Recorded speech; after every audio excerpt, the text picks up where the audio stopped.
दोस्तों, आज इस वीडियो में हम लोग पढ़ेंगे न्यूटन के गति के नियम। न्यूटन का पहला नियम, जिसे जड़त्व का नियम भी कहा जाता है, यह कहता है कि कोई भी वस्तु तब तक अपनी अवस्था को नहीं बदलती है जब तक उस पर कोई बाहरी बल न लगाया जाए। यह नियम बताता है कि एक वस्तु यदि स्थिर है तो वह स्थिर रहेगी, और यदि वह गतिमान है तो वह उसी गति से चलती रहेगी जब तक उस पर कोई बाहरी बल न लगाया जाए। जड़त्व की अवधारणा इस नियम से जुड़ी हुई है। जड़त्व वह गुण है जो किसी वस्तु को अपनी गति की स्थिति को बनाए रखने के लिए प्रेरित करता है। इसका मतलब है कि किसी वस्तु को गतिमान बनाने या उसे रुकवाने के लिए बाहरी बल की आवश्यकता होती है।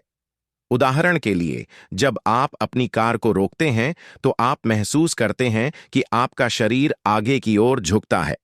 यह जड़त्व का ही परिणाम है जो आपके शरीर को गति की स्थिति बनाए रखने के लिए मजबूर करता है। अब न्यूटन का दूसरा नियम बल, द्रव्यमान और त्वरित के बीच के संबंध को स्पष्ट करता है। यह कहता है, कोई वस्तु जिस पर कोई बाहरी बल लग रहा हो, उसकी त्वरित उस बल के अनुपात में और उसके द्रव्यमान के व्युत्कलन अनुपात में होती है। गणितीय रूप में इसे निम्नलिखित तरीके से व्यक्त किया जाता है: F बराबर ma, F ऐशन बाहरी बल, mx द्रव्यमान, a ऐशन त्वरित।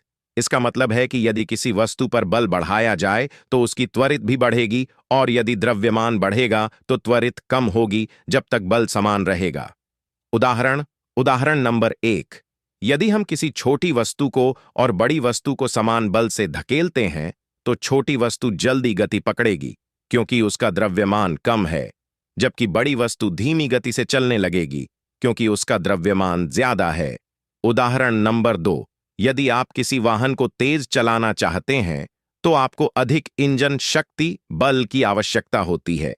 न्यूटन का दूसरा नियम हमारे जीवन के कई पहलुओं में काम आता है, जैसे वाहन चलाना, किसी वस्तु को उठाना या एक गेंद को किक मारना। अब न्यूटन का तीसरा नियम यह कहता है, प्रत्येक क्रिया के लिए एक समान और विपरीत प्रतिक्रिया होती है। अर्थात जब आप किसी वस्तु पर बल लगाते हैं तो वह वस्तु भी आपको उसी बल के बराबर विपरीत दिशा में बल देती है। उदाहरण नंबर 1। जब आप किसी दीवार पर हाथ मारते हैं तो आपकी हथेली पर महसूस होने वाला बल वही बल होता है जो दीवार ने आपकी हथेली पर प्रतिक्रिया के रूप में लगाया। यह क्रिया और प्रतिक्रिया के सिद्धांत को दर्शाता है। उदाहरण नंबर 2। जब आप किसी बोट में बैठे होते हैं और पानी में पैडल मारते हैं तो पैडल मारने से उत्पन्न बल पानी द्वारा समान और विपरीत दिशा में प्रतिक्रिया के रूप में लौटता है, जिससे बोट चलती है। यह सिद्धांत हवाई जहाजों, रॉकेटों, जहाजों और कई अन्य यांत्रिक प्रणालियों में महत्वपूर्ण भूमिका निभाता है। रॉकेटों का काम करने का तरीका भी इस सिद्धांत पर आधारित है। जब रॉकेट ईंधन को पीछे की ओर फेंकता है तो रॉकेट को विपरीत दिशा में गति मिलती है। दोस्तों, अब हम लोग देखेंगे न्यूटन के गति के नियमों का महत्व। 1. साधारण जीवन में उपयोगिता। न्यूटन के गति के नियमों को हम रोजमर्रा की जीवन की घटनाओं में देख सकते हैं। जैसे जब आप अपनी कार को रोकते हैं तो शरीर आगे की ओर झुकता है, यह पहला नियम है। जब आप किसी वस्तु को धक्का देते हैं तो वह त्वरित होती है, यह दूसरा नियम है।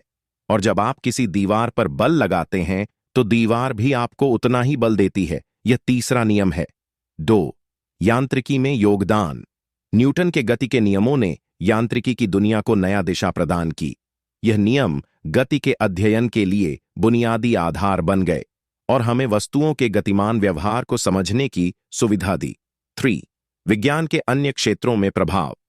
ये नियम न केवल भौतिकी में बल्कि इंजीनियरिंग, अंतरिक्ष विज्ञान और अन्य विज्ञानों में भी उपयोग होते हैं। उदाहरण के लिए रॉकेट साइंस, एरोनॉटिक्स और जेट इंजन में इन नियमों का गहरा प्रभाव है। 4. समय की जांच। न्यूटन के गति के नियमों का उपयोग करके हम समय के साथ घटनाओं का पूर्वानुमान कर सकते हैं। जैसे अगर हम किसी वस्तु पर बल और द्रव्यमान जानते हैं तो हम उसकी त्वरित का हिसाब लगा सकते हैं। निष्कर्ष: न्यूटन के गति के नियम भौतिकी के सबसे महत्वपूर्ण सिद्धांतों में से हैं और इन्हें समझकर हम विश्व के गतिमान घटनाओं को सरलता से समझ सकते हैं।